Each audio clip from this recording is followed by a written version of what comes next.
Lucas 17, versículo 20.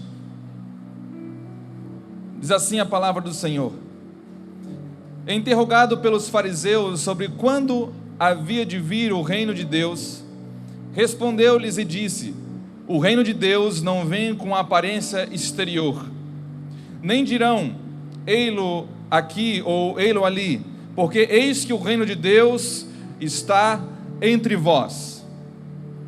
Não dirão, ei-lo aqui ou ei-lo ali, porque o reino de Deus não vem com aparência humana, ele não vai se apresentar num lugar definido, nem com uma forma específica, aquela ao qual nós esperamos, mas ele está onde? Exatamente entre nós. Irmãos, nessa altura, aqui, aonde Jesus está falando com os fariseus, e os fariseus questionam ele, porque havia uma ansiedade natural, assim como há uma ansiedade hoje, de muitas pessoas, observar, esperar aquilo que é pregado, aquilo que é prometido, talvez os púlpitos, e eles esperam sempre ver acontecer fisicamente, e hoje, mais do que ontem, espera-se com muita ansiedade as respostas, de acordo com a nossa lógica. Não estamos muitas vezes interessados em orar, ó Deus, seja feita a tua vontade, e realmente deixar Deus fazer a vontade dele, independente da nossa vontade. Desde que não altere, não mexe na minha, Senhor, faz a sua. É mais ou menos assim que acontece. E quando nós oramos e recebemos a palavra do Senhor e ouvimos as promessas, as palavras que nós ouvimos dos púlpitos, nós ficamos sempre esperando a coisa acontecer, não de acordo com a vontade de Deus, mas de acordo com aquilo, com a nossa perspectiva, com o nosso prisma. E quando não acontece, pela ansiedade que nós andamos nos nossos dias, se tem uma coisa, irmão, que nossos dias, que o sistema que nós vivemos, ele tem incutido no homem, no coração do homem, no coração da mulher de Deus, independente se crente ou não, é exatamente isso, a ansiedade. Nós somos ansiosos, extremamente ansiosos por ver alguma coisa que Deus vai fazer, mas não do jeito de Deus. Nós esperamos ver do nosso jeito, do nosso padrão.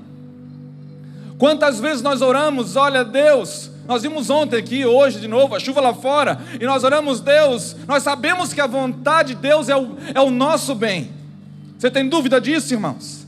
A vontade de Deus é o nosso bem, a vontade de Deus é curar você, a vontade de Deus é libertar eu e você, a vontade de Deus é desenvolver a igreja, aumentar a sua fé. Essa é a vontade de Deus, não há dúvidas, está escrito sobre isso, a vontade de Deus. Mas muitas vezes nós oramos. Hoje, talvez o tempo que nós vivemos como igreja é o tempo que muitas pessoas do nosso meio estão falando: olha pastor, eu acredito, eu sei que Deus prometeu isso, eu sei que nos foi prometido isso, eu sei que há uma esperança, eu sei que há uma herança para nós, mas eu não consigo mais acreditar. Eu não consigo mais acreditar. E o sinal de que nós não estamos acreditando é exatamente o nível de ansiedade que nós estamos vivendo. Porque ansiedade, irmão, e incredulidade andam ali, ó, lado a lado. Se você é ansioso, é sinal que você não consegue descansar em Deus. E se você não consegue descansar em Deus, logo, é porque o seu sistema de crença, aonde você está firmado, talvez há algum problema que não te dá suficiente apoio, estrutura para você ficar firme. Como diz a palavra, aquele que ouve as minhas palavras é como um homem que ele edifica sobre a rocha. Vai vir ventos, vai vir a água, mas ele não vai ser abalado. Vai bater nele, vai sofrer também, mas não vai ser abalado. E muitos hoje estão esperando. Eu falo isso por quê, irmãos? Porque nós estamos em dias de transição. É mais do que uma transição física, é uma transição espiritual. São lugares que Deus está mexendo, são homens que Deus está mexendo. Nós temos vivido isso na pele, irmãos. Tem gente que pensa que eu fui passear nos Estados Unidos. Pastor Fernando, foi fazer compra. Irmão, nem compra eu fiz. Fui me fazer, até hoje as pessoas de lá do colégio onde eu estou, do seminário não entendem, muitos, por que eu estou lá, como que você está aqui, por que você está aqui. Aí eu lembro, eu costumo falar, olha, eu estou me fazendo estudante para ganhar alguma coisa que eu não sei ainda. Mas por quê? Porque são peças, são momentos que Deus vai mexendo em mim e você. É gostoso demais estar aqui, irmão, você não imagina a saudade que dá de olhar, às vezes pela televisão, o culto acontecendo, os nossos amigos, familiares, tudo. Por prazer, nós escolheríamos outra coisa. Mas a vontade de Deus, num exato momento, independente das circunstâncias, das dificuldades, faz você optar por ela, não por aquilo que você deseja. E você começa a aprender que aquilo que Deus deseja para você é muito melhor. É muito melhor. E nessa noite, eu quero orar com você em nome de Jesus. Não agora, mas a minha oração enquanto eu prego a palavra de Deus. Eu creio, irmãos, hoje é um dia de ceia.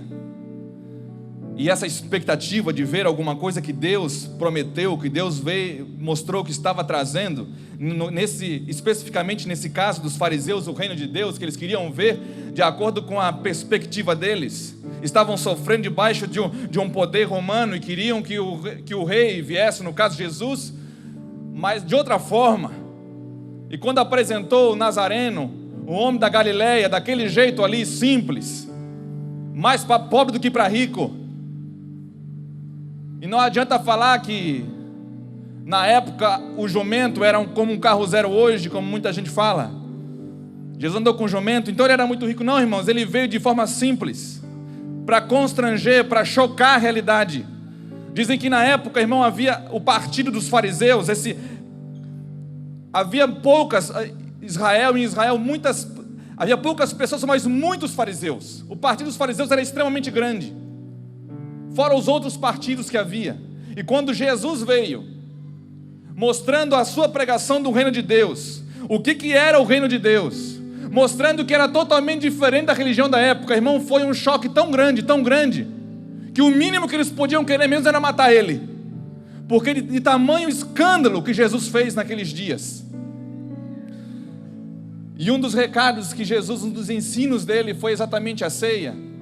E a ceia tem um papel muito forte no nosso meio, porque quando Jesus repartia o pão e dava o vinho, olhos se abriam. E a palavra também diz que por não discernir, por comerem sem discernir o corpo, havia muitos que dormiam, muitos enfermos. Então essa noite, quando nós estivermos pregando a palavra de Deus, eu quero pedir a sua atenção, enquanto nós pregamos a palavra de Deus, que aqueles que estejam dormindo, que sejam despertos em nome de Jesus. Que aqueles que estejam doentes sejam sarados em nome de Jesus. Nós não vamos parar e orar agora por isso, mas enquanto a palavra for pregada, que isso aconteça de forma sobrenatural em nome de Jesus. Que olhos se abram, como se abriu quando ele pregava, quando ele falava, quando ele repartia o pão. Era sobrenatural. Não precisava nenhum homem sapatear, nenhum homem berrar, nada. Era simples. O evangelho é simples. A palavra de Deus é simples e ao mesmo tempo poderosa. Então eu creio que conforme nós vamos pregando a palavra de Deus, para ver isso que Jesus vem mostrar para mim e para você, que não vai estar ali, não vai estar lá, mas já está entre nós. Muitas vezes você espera alguma coisa acontecer para animar você. Pelo amor de Deus, crente, já está entre nós aquilo que é suficiente, poderoso para animar você. Já está entre nós. Não vai precisar acontecer um sinal no céu como eles esperavam, um sinal escatológico.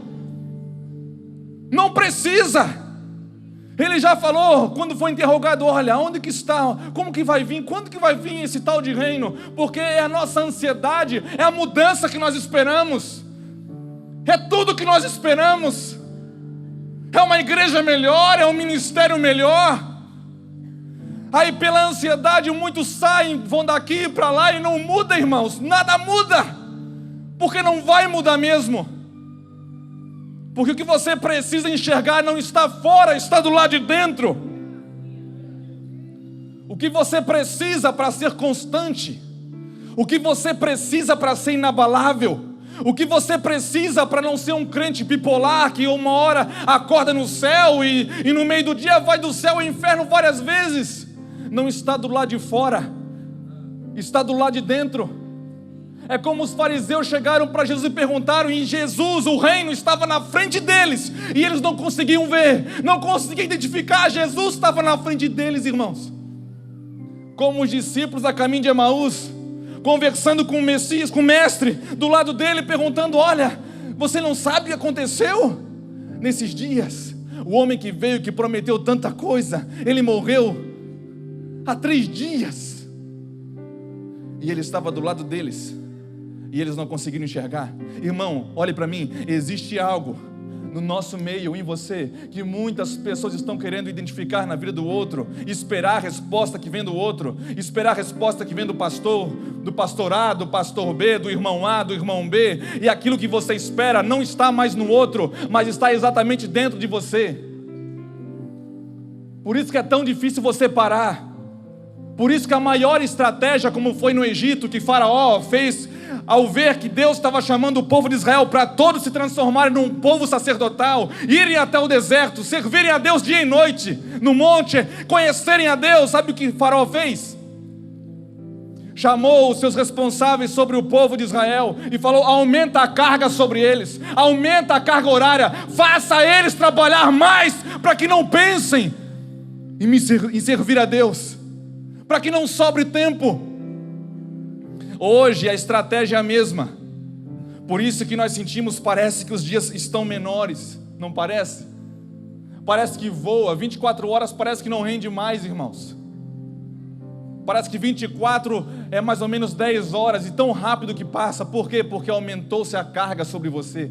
Para quê? Para que você não pense mais em Deus, para que você não pense em conhecer Ele. Não é pensar simplesmente em Deus, não é simplesmente congregar numa igreja, não é simplesmente fazer parte de um ministério que você sempre espera melhorar, acontecer alguma coisa diferente. Não vai acontecer nada diferente, porque o que tinha que acontecer diferente já aconteceu.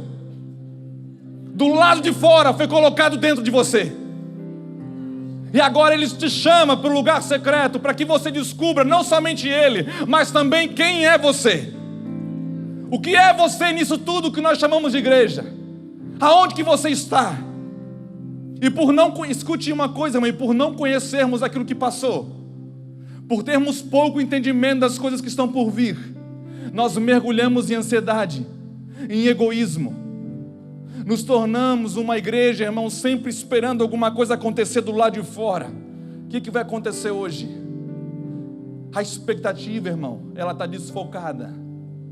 Não é o que vai acontecer hoje, é o que eu vou fazer hoje para Deus, o que eu vou apresentar para Ele, como que eu vou me apresentar diante do Rei dos Reis, do Senhor dos Senhores, do Senhor dos Exércitos. Como que eu vou entrar na sua presença, como eu vou me pôr diante dEle. Não é o que vai acontecer hoje para mim. Não, pastor, hoje não aconteceu nada no culto.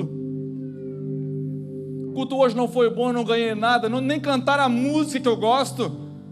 Quantas vezes, irmãos, ainda bem que aqui não tem ninguém, mas quantas vezes nós avaliamos aquilo que não é para nós,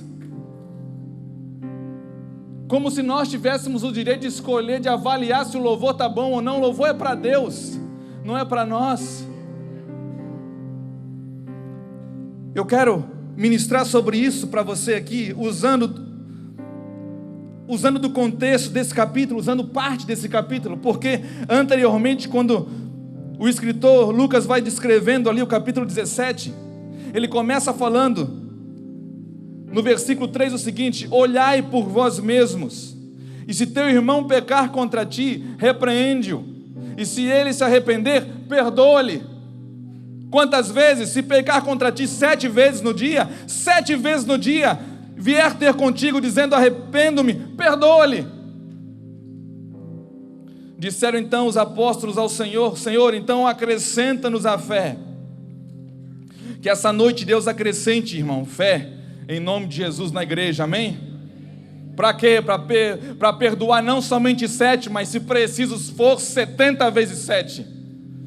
Porque eu quero falar uma coisa para você essa noite: o que faz você identificar aquilo que Deus está querendo mostrar para mim e para você, é exatamente ir além daquilo que é ordinário.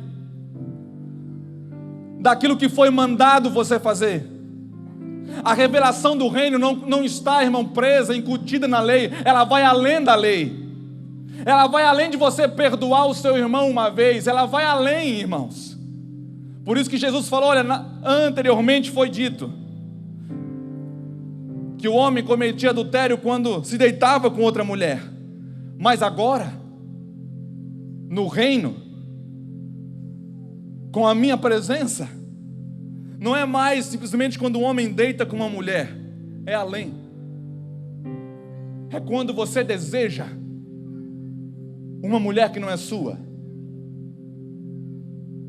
Anteriormente, quem cometia homicídio era quem tirava realmente a vida do outro, do próximo. Agora, é além. Não é mais quem atira em alguém, ou quem esfaqueia alguém, ou quem apedreja alguém, mas agora é quem odeia o seu irmão. Você já é homicida. Então você imagina quantos homicidas há no nosso meio, ou já houve no nosso meio. Homens que odeiam simplesmente por não conhecer a Deus. Nesses dias eu conversava com uma pessoa, tentava explicar isso para a pessoa, e a pior coisa que tem é você discipular uma pessoa que não quer aprender. A pior coisa que tem é você tentar ensinar, pregar para alguém que não quer mudança, que não está interessado em aprender nada. E a pessoa falava, não, eu odeio fulano. Não, mas você não deve odiar fulano. Você até pode odiar ele, mas você não deve. E nem um porquê saiu, irmãos. E a gente doido para falar, se sai um porquê agora, a gente avança e já explica tudo, mostra na palavra. Mas nem um porquê. Por que eu não devo odiar? Porque a pessoa, irmão, mesmo crente, ela estava decidida a odiar o outro, simplesmente porque não conhece o amor de Deus. É como João escreveu para a igreja de Éfeso, lá em Apocalipse. A igreja de Éfeso era um espetáculo de igreja, irmãos. Se você encontrar uma igreja igual a Éfeso, nem entra. De tão boa que ela era. Você olha esteticamente as coisas, resistia aos falsos mestres, resistia àqueles que pareciam ser apóstolos e não eram. Tinha muita coisa boa naquela igreja, mas João escreve uma palavra que termina com tudo. Ele fala, porém, porque Deus conhecia as obras de todas as igrejas. Deus conhece as nossas obras, e não adianta querer maquiar, porque através das nossas obras, Deus conhece o nosso coração, as nossas expectativas, as nossas motivações. E Deus fala para Éfeso, olha, eu tenho contra ti que você abandonou o seu primeiro amor. Lembra de onde você caiu e volta a praticar as primeiras obras. Ele não está falando, irmão, se você há 10 anos atrás caiu, você era diácono, você tem que voltar lá e ser diácono. Ou se você era evangelista, ou se você era pastor, mestre, sei lá o que. Não, ele não está falando de exatamente isso. Ele está falando da forma com que você praticava as primeiras obras, as motivações, como Paulo falou em 1 Timóteo para ele, de um coração puro, de uma fé sincera. E ele fala para Timóteo, Timóteo, você está sobre a fé é o fundamento, mas a motivação, o meio, o veículo, a meta é através do amor. Por isso que João escreve para Éfeso, você tem que voltar ao primeiro amor, aonde o seu coração era um coração puro, a sua fé, uma fé sincera, aonde você sabia aonde contemplar, aonde olhar, aonde esperar. Mas voltando para Lucas 17, versículo 5, então os discípulos pedem, acrescenta-nos a fé, e disse o Senhor, no versículo 6, se tivesses fé como um grão de mostarda, dirias a esta moreira, desarraiga-te daqui e planta-te ao mar, e ela vos obedeceria. E qual de vós terá um servo a lavrar ou apacentar o gado, a quem voltando ele do campo, diga, chega-te e assenta-te à mesa? E não lhe diga antes, prepara-me a ceia e cinge-te, serve-me, até que tenha comido e bebido, e depois comerás e beberás tu. Porventura dá graça ao teu servo, porque fez o que lhe foi mandado? Creio que não. Assim também vós, quando fizerdes tudo o que vos for mandado, dizeis, somos servos inúteis, porque fizemos somente o que devíamos fazer. Um pouquinho mais. E aconteceu que, indo ele a Jerusalém, passou ele pelo meio de Samaria e de Galiléia, e entrando numa certa aldeia, saíram-lhe ao encontro 10 homens leprosos, os quais pararam de longe e levantaram a voz, dizendo: Jesus, mestre, tem misericórdia de nós. E ele, vendo-os, disse-lhe: ide, mostrai-o ao sacerdote. E aconteceu que, indo eles, ficaram limpos. E um deles, vendo que estava são, voltou glorificando a Deus em alta voz, e caiu aos seus pés com o rosto em terra, dando-lhe graças, e este era samaritano. E respondendo-lhe Jesus disse: não foram 10 limpos? E onde estão os 9? Não houve quem voltasse para dar glória a Deus, senão este estrangeiro. E disse-lhe: levanta-te, e vai, a tua fé te salvou. Irmãos, todos eles, tanto quando Lucas começa a falar do perdão, quando ele começa a falar de um servo que trabalhou e que foi esperado na casa do seu Senhor, e quando ele fala dos 10 leprosos que foram curados, todos eles, a palavra está falando de homens que o que se espera deles é ir além daquilo que é normal, além daquilo que é esperado. Por quê? Porque se você fizer somente o que é esperado, nós somos comparados a um servo inútil, porque nós não fomos chamados, você não foi chamado, irmão, para fazer simplesmente o que você foi mandado fazer. Isso talvez está mais caracterizado para os escravos, mas não para sacerdotes. Aonde tem criatividade, tem iniciativa, são proativos para fazer a vontade de Deus, estão sempre dispostos de ir além daquilo que foi esperado ou mandado para eles. No caso dos 10 leprosos, eu vejo até o espanto. Jesus não curou eles na hora, mas falou para eles: olha, vai até o sacerdote, porque a lei mandava isso, se apresentar ao sacerdote, vai até eles. E à medida que eles foram curados. Como eu creio que à medida que nós estamos pregando hoje a palavra de Deus, à medida que ela está sendo ministrada para você, talvez você esteja sendo curado agora. Talvez os seus olhos não viam o que você precisava enxergar, e você está enxergando hoje, em nome de Jesus. Aquilo que você esperava do lado de fora, você está enxergando hoje do lado de dentro. É verdade, pastor. Eu esperava por tanto tempo alguma coisa do lado de fora me animar. Não, e aqui do lado de dentro já está pronto.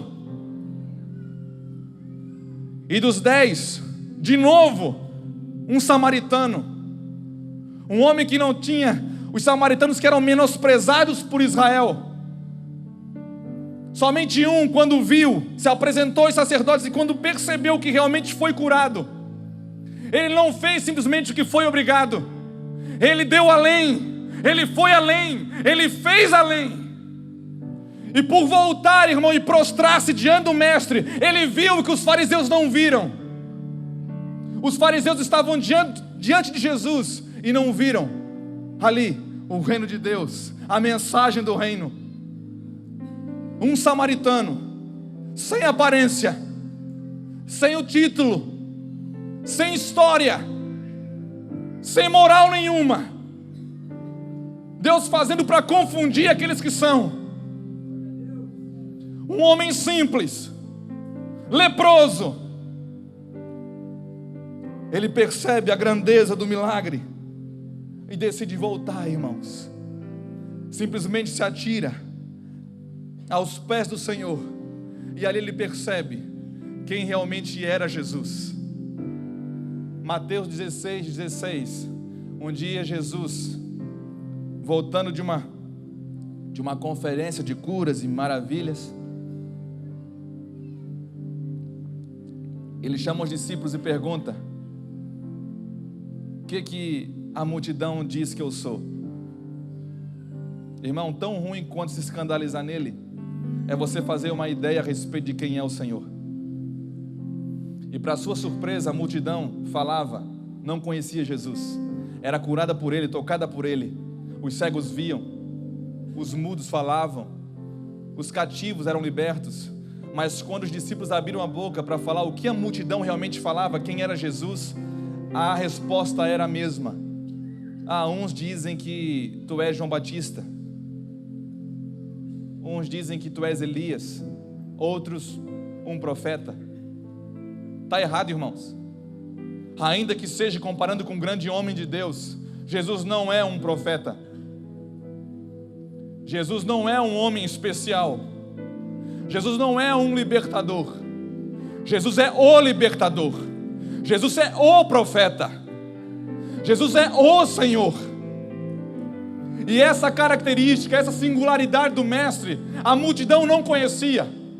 Até que Pedro, olhando fito aos olhos do Senhor, do Mestre, falou: olha, Mestre. Quando o Mestre perguntou para eles: mas o que vocês dizem que eu sou? Não, tu és o Cristo, o Filho do Deus vivo. Então os olhos, quem Jesus era, realmente fazia diferença dentro deles. Não mais como um profeta, talvez como João Batista ou como qualquer outro, mas como quem realmente era Jesus.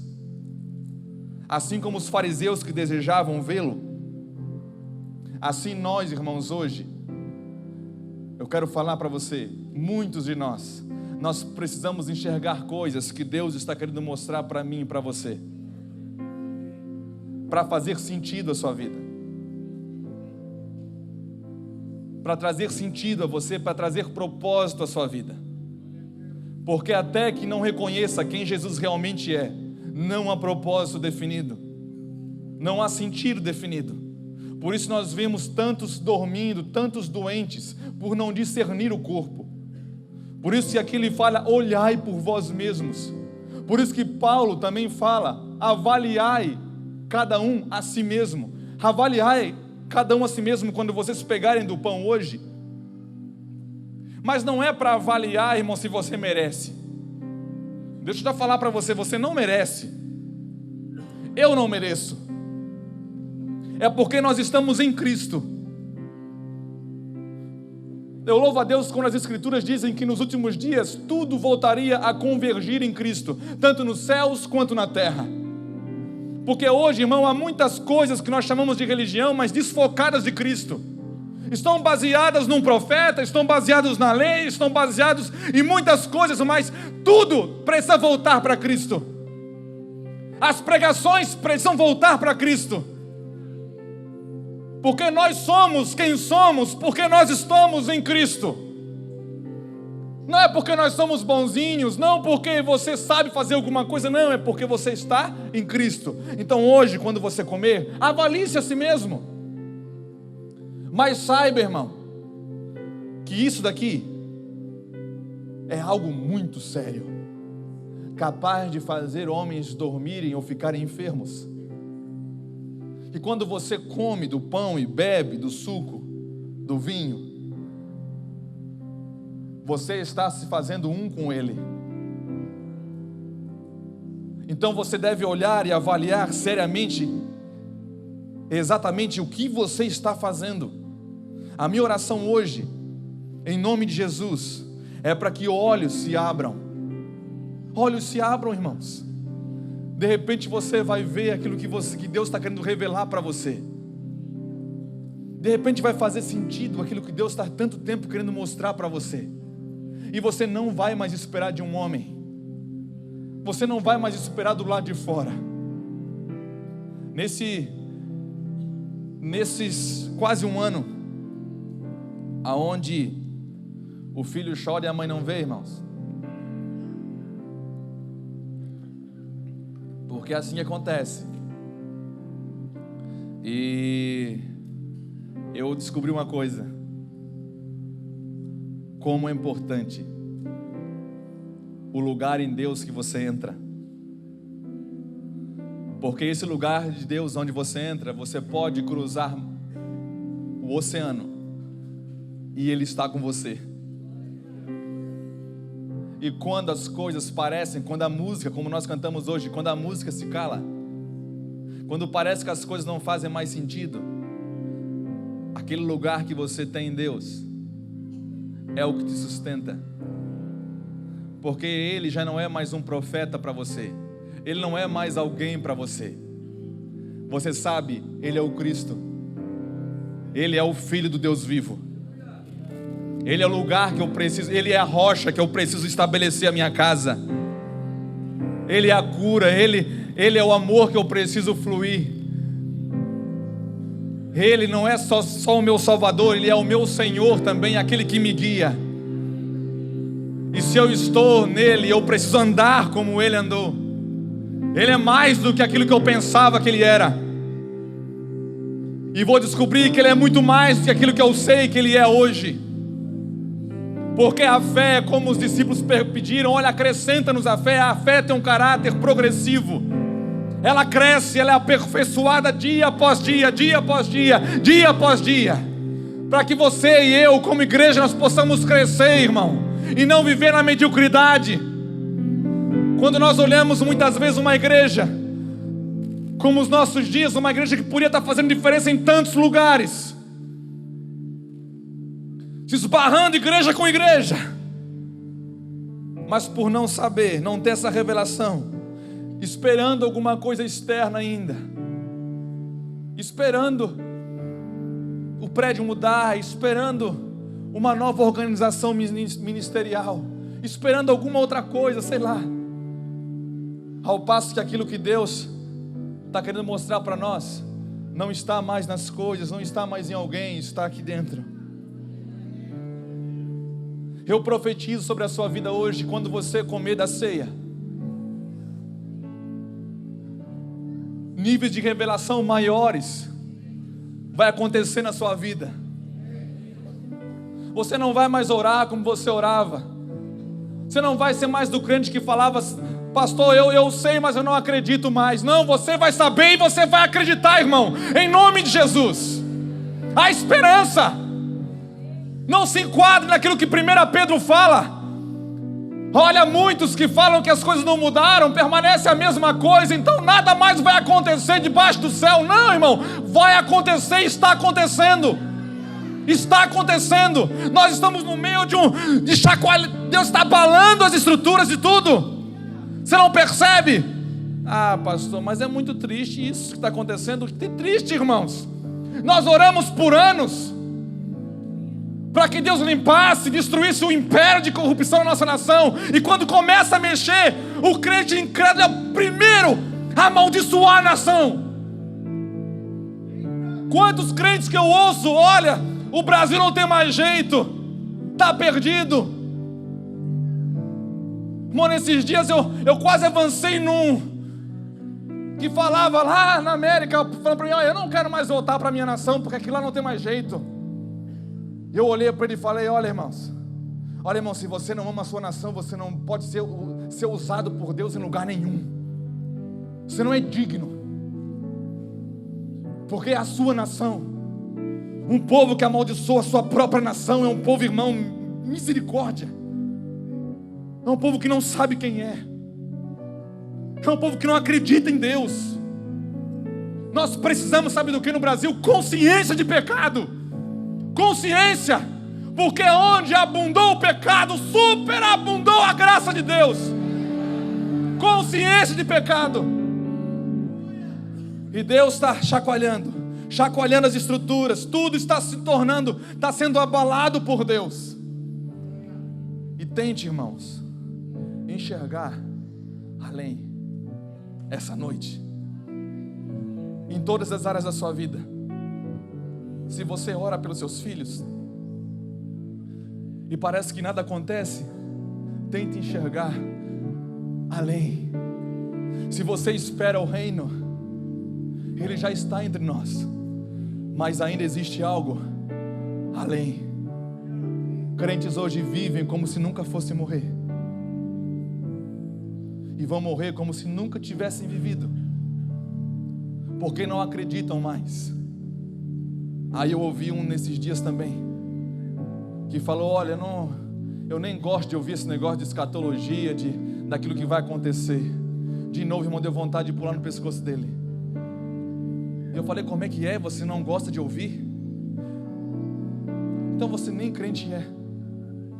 Porque se você não gosta daquilo que Deus está preparando para nós, que olhos não viram, que não subiu ao coração do homem, aquilo que Deus tem guardado para mim e para você, que Hebreus fala, que até a esperança disso, daquilo que está por vir, é aquilo que te conduz para a presença dEle. Hebreus 6 fala que a esperança é a âncora da nossa alma, é aquilo que te conduz para a presença do Senhor, para o Santo dos Santos. Um povo superativo, um povo que não espera, mesmo sendo crente, é um povo, irmão, pasme você, que nem ora, nem orar mais ora, nem entra mais no Santo dos Santos, como nós falamos, na presença de Deus. Por quê? Porque não há mais esperança, não consegue enxergar nada, está como os fariseus diante dele, está um palmo na sua frente, mas não consegue enxergar. Agora, nós temos um agravante, porque Deus fala que se a nossa justiça não exceder dos fariseus, nós não podemos entrar no reino. Para os fariseus até era mais fácil, porque Jesus estava na frente deles, e agora a verdade que nós precisamos tocar, apalpar, não está mais na nossa frente, está dentro. E quando os discípulos de Emaús sentaram na mesa com Jesus, não acreditando mais, como muitos não acreditam mais, quando tomaram do pão, sabe o que aconteceu?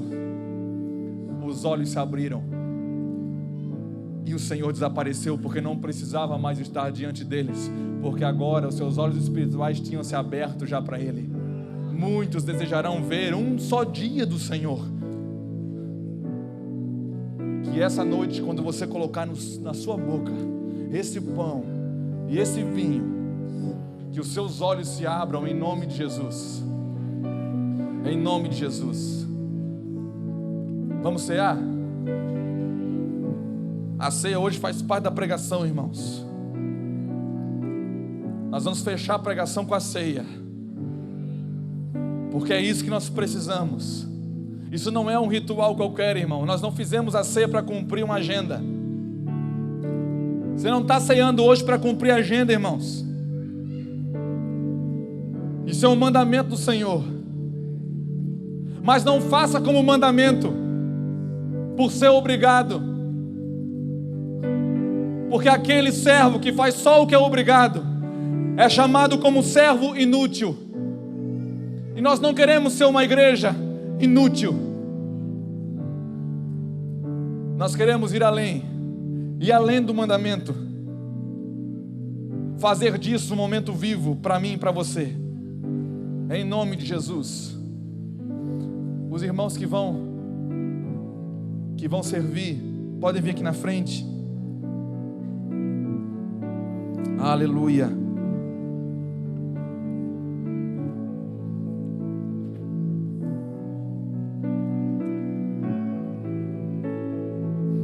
A minha oração hoje é que Deus revele para você e mostre para você aquilo que você carrega de tão precioso. Em nome de Jesus. Faça igual Mateus 13:44. Olhe para mim, igreja. Mateus 13:44 diz que o reino de Deus é semelhante a um homem que descobriu um grande tesouro. E ele escondeu esse tesouro. E ele podia ter parado por aqui e não teria acontecido nada na vida dele. Mas ele foi para sua casa, vendeu tudo que tinha para comprar aquela terra, para possuir aquele tesouro. Vá além, em nome de Jesus. Em nome de Jesus.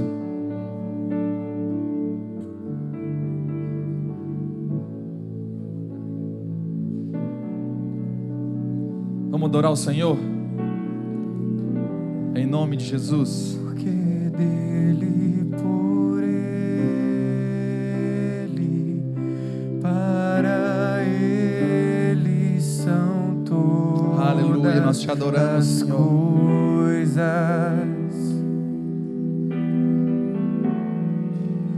Porque dele, por ele, para ele. Abala, Senhor, o que é abalável, como tu abalou todo o sistema religioso daqueles dias, Senhor. Abala um sistema religioso que está dentro de nós, Deus, em nome de Jesus. Porque dele, Como tu abalaste um dia, Senhor, princípios e valores de uma religião que não era capaz de te enxergar e te reconhecer. Abala, Senhor, aquilo que está dentro de nós que nos impede de enxergar, de termos revelações maiores de Ti, Senhor, em nome de Jesus. Dele, por ele, para ele são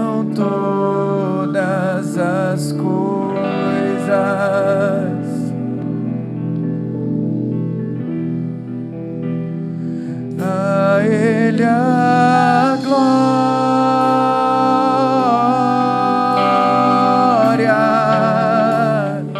a Ele a glória. Há esperança, irmão. A Ele Há esperança em nome de Jesus. A esperança não morre, porque a esperança tem um nome.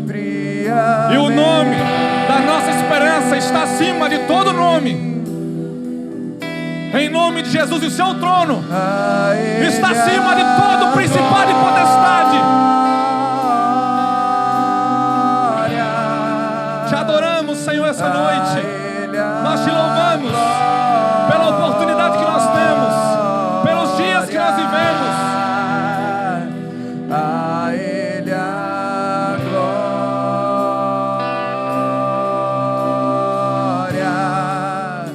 pra sempre. Amém. Quão profundas riquezas, o saber e o conhecer de Deus.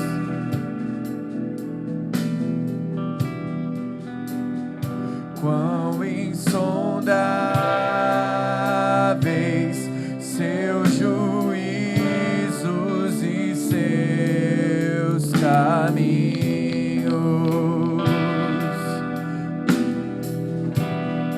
Quão profundas riquezas,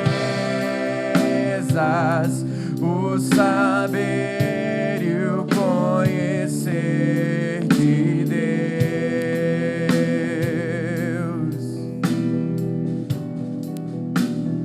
Quão insondáveis seus juízos e seus caminhos.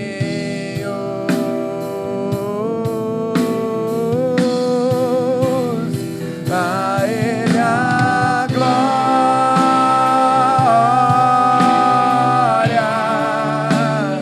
a Ele a glória,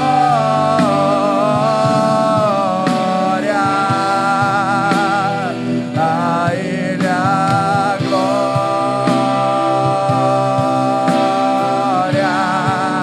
pra sempre. Sim, minha esperança e minha justiça.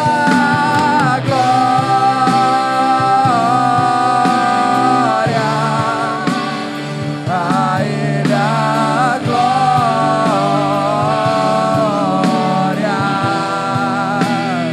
a Ele a glória, pra sempre. Aleluia. Amém. Todos ganharam? Tem alguém que não ganhou? Irmãos, escute algo.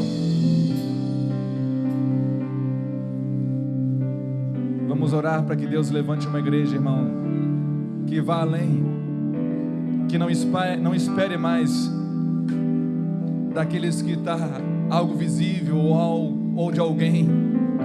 Quanto tempo você já perdeu, irmão? Escute, olhe para mim. Quanto tempo você já perdeu esperando de alguém alguma coisa que na realidade Deus colocou dentro de você? A revelação do reino não está, irmãos, naquilo que é ordinário, está no extraordinário. A revelação do reino não está em andar uma milha, está na segunda milha.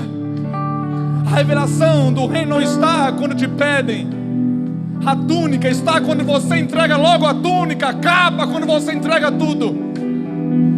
Por isso que os fariseus não conseguiram enxergar Jesus na frente deles como Cristo. Viam talvez como João Batista, como um profeta, não viam como Cristo, como Pedro viu, porque não havia disposição de ir além como havia em Pedro, nos discípulos. Quando foram chamados, não somente entregaram os barcos, mas entregaram tudo para o Senhor. Tudo. E tudo é tudo, irmãos. Tudo é 100%. Eles davam dízimo, eles eram zelosos pela lei, o partido deles eram conhecidos dessa forma, mas não davam a ele a habilidade, graça para enxergar o Cristo,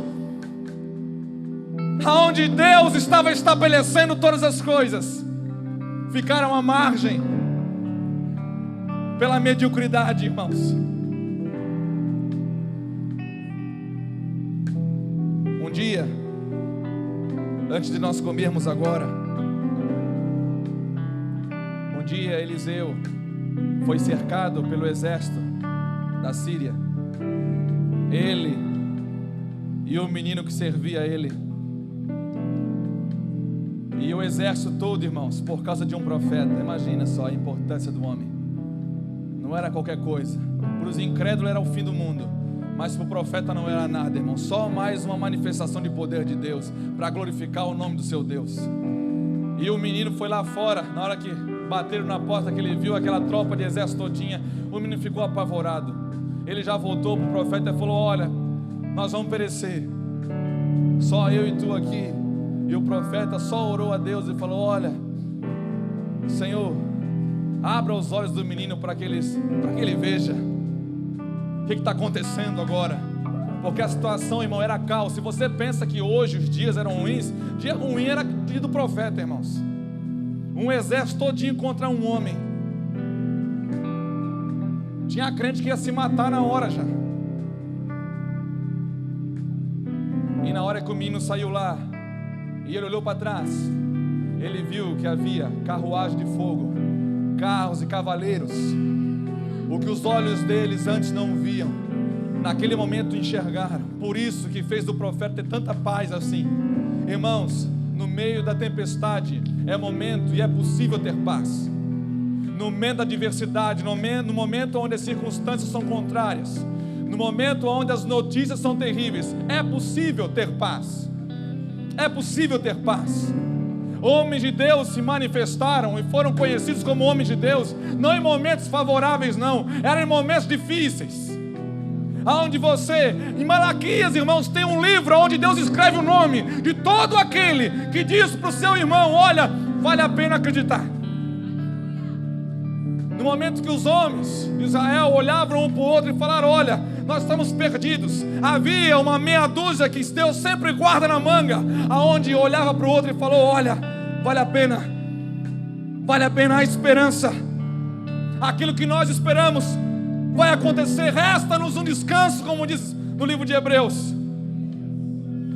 E que hoje, irmãos, nesse momento, quando nós cearmos, olha para mim, quando você cear hoje, os seus olhos vão se abrir em nome de Jesus. Alguma coisa estranha vai acontecer com você hoje em nome de Jesus. Você vai sair daqui não esperando mais nada do lado de fora. Pode 10.000 cair à sua direita, 1.000 à sua esquerda, mas você vai continuar firme, irmão, em nome de Jesus. Uma fome por aquele que está falando com você, com Jesus na frente dos fariseus. Uma fome por ele vai acontecer dentro de você, vai surgir, incontrolável, em nome de Jesus. Vamos cear?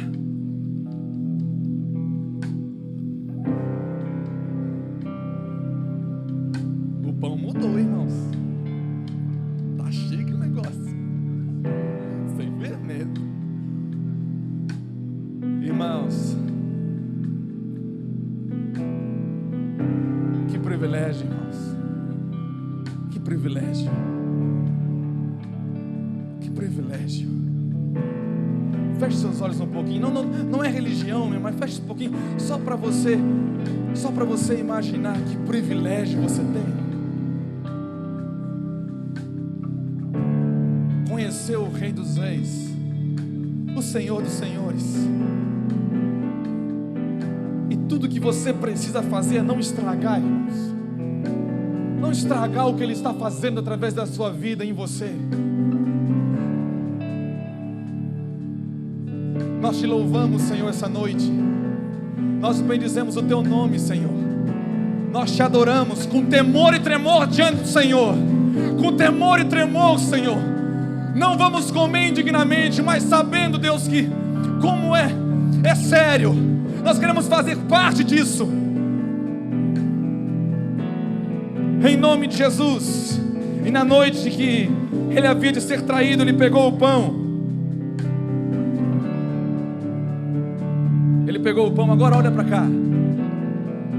Você acredita que pode acontecer como Jesus fez com os discípulos de Emaús? Você acredita, irmãos? Esse amém está muito fraco, irmãos. Você acredita? Então que aconteça hoje em nome de Jesus. Não somente os olhos se abram, mas que aqueles que estavam doentes por outrora comerem indignamente sejam curados agora em nome de Jesus. Que aqueles que comeram indignamente um dia e dormiam até hoje sejam despertos para sonhar em nome de Jesus, despertos para profetizar. Como Joel diz, que se restauraria a graça de sonhar e profetizar, da graça de enxergar o além, irmão, além dos nossos dias. E ele, olha para cá, e ele pegou naquela noite, diante daqueles homens, como eu e você, não eram mais especiais, irmãos, só reconheciam realmente quem eram. Ele pegou, vai acontecer, tá, irmãos? Ele partiu, e no partir, os olhos se abriram. Pegue o pão, em nome de Jesus, e coma hoje, sabendo o que você está fazendo.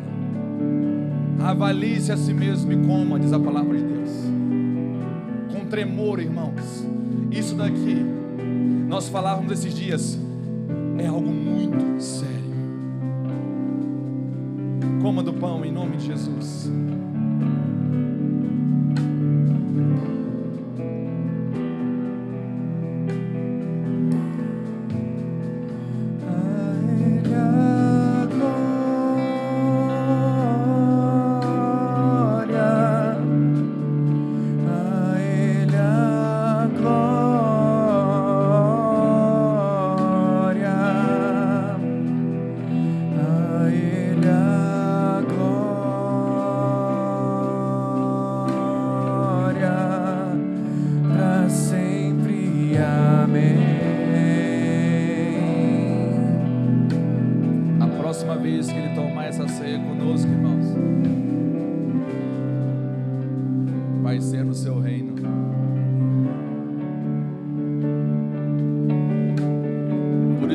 Saber o que você está comendo, irmãos. A próxima vez que você estiver comendo com Ele, vai ser no reino, na sua plenitude. Depois de servir o pão, Ele pegou o cálice, o sangue que foi derramado para a minha justificação, para a sua justificação, para te dar vida. Em nome de Jesus. Eu sinto de orar, irmão, que todo falso conceito de Deus, que todo engano seja destruído na sua vida em nome de Jesus. Que toda doutrina falsa, que todo falso conhecimento de Deus seja aniquilado na sua vida em nome de Jesus. Um conhecimento que permite você viver em mentira, um conhecimento que permite você viver em pecado e achar que você está na luz, mas que hoje haja luz o suficiente para te revelar isso em nome de Jesus. Ele pegou o cálice na sua mão e deu aos seus discípulos o cálice da nova e viva aliança, que faz de nós, irmãos, herdeiros e co-herdeiros de Cristo. Em nome de Jesus. Se você quiser trocar com o irmão, pode trocar agora. A palavra diz que o mundo nunca viu a Deus, mas quando nós nos amamos um ao outro, esse amor ele manifesta ao Senhor.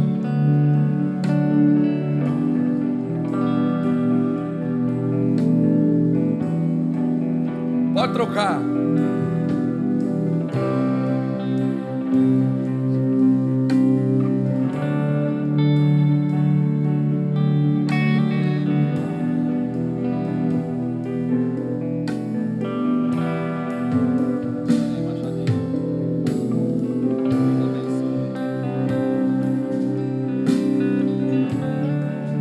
Aleluia.